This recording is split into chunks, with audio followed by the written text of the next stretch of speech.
It is essential to perform appropriate hand hygiene before and after cleaning duties. This prevents the spread of bacteria into the cage, but also prevents bacteria from an unclean enclosure from spreading into other areas.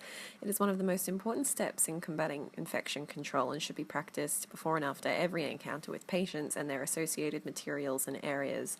This can be physically washing hands with liquid foam or soap, as in this case, or using alcohol and disinfectant when the areas are visibly clean. All necessary equipment should be collected. In our case, this is our clinic detergent. We often use Jif as a primary cleaner as it removes dirt and grime very effectively. I've also got a bucket, water for rinsing, gloves as personal protective equipment, and disposable towel. Animals must be removed from their enclosure without too much disturbance. The temporary enclosure should be arranged to house them comfortably during cleaning, and you should always be mindful of their condition before handling them.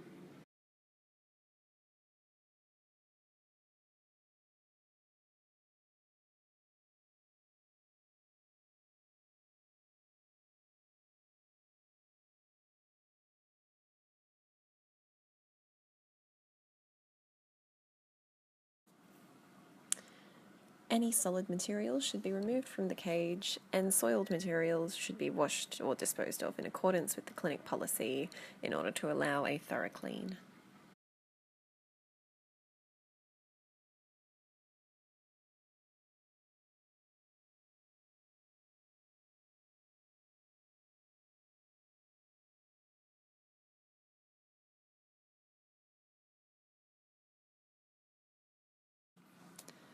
Cages should be scrubbed with the detergent and/or disinfectant with a strong rough sponge to manually remove dirt and from the cages. It is important to make sure you cover all areas, including any drip trays, which this cage doesn't have, and the ceiling and all sides.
Once this is finished, the cage should then be rinsed, again all surfaces, and allowed to dry.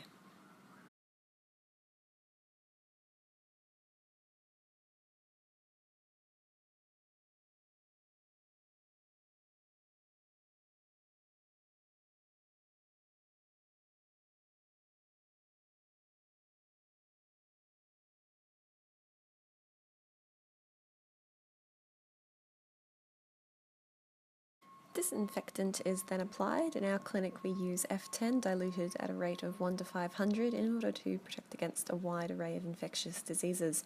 It is a non-corrosive, non-toxic disinfectant which makes it very safe to use for surfaces on which animals contact frequently. The cage is then allowed to dry for at least a few minutes, which ensures the correct contact time for the disinfectant is undertaken.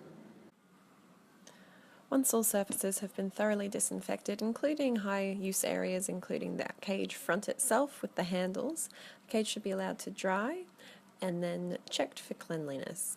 Once staff are sure that it is nice and clean, the animal should be returned safely to its cage. All equipment should then be returned to its place, carefully cleaned and stored prior to if necessary, and once this is done, staff should then wash their hands thoroughly to prevent the spread from any bacteria contacted during the clean from going any further.